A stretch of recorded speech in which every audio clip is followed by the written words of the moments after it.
நாடார்களுக்கு சொந்தமான கோயில் பத்திரகாளி அம்மன் கோயில்.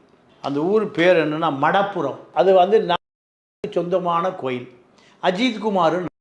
இப்போ இந்த அஜித்குமார் இந்த கோயிலில் ஒரு தற்காலிக பணியாளர். இந்த கோயிலுக்கு சமூகத்தை சேர்ந்தவர்கள் மட்டும்தான் வருவாங்க. அப்போ இந்த கோயிலுக்கு சாமி கும்பிட்றதுக்கு வந்திருக்காங்க. நிகிதா அவங்க அம்மா காரில் வந்திருக்காங்க. வந்து கோயிலுக்கு முன்னாடி இறங்கிட்டு காரை பார்க் பண்ண சொல்லி சாவியை கொடுத்துருக்காங்க. சாமி கும்பிட போய் சாமி கும்பிட்டு வந்த பிறகு காரில் ஏறுறாங்க.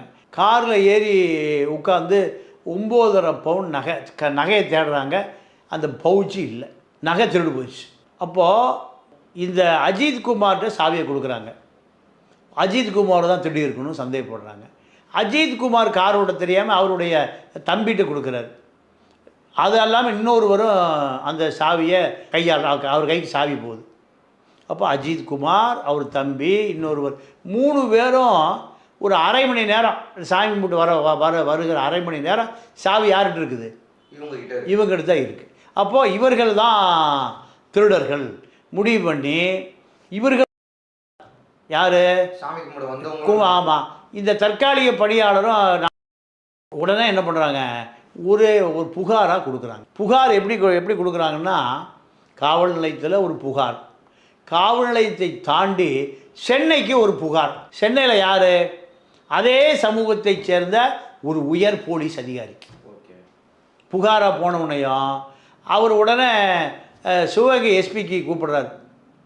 சிவகங்கை எஸ்பி கூப்பிட்டு ஒரு தனிப்படை போடுங்க. எஸ்பி இவருடைய தலைமையில் தனிப்படை போடலை.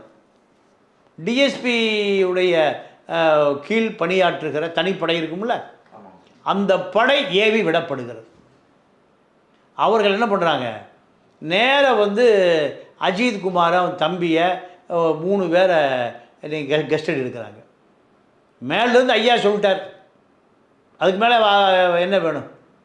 எதாக இருந்தாலும் மேலேருந்து ஐயா பார்த்துக்குவார். பல லாக்அப் டேட் இப்படி தான் நடக்குது.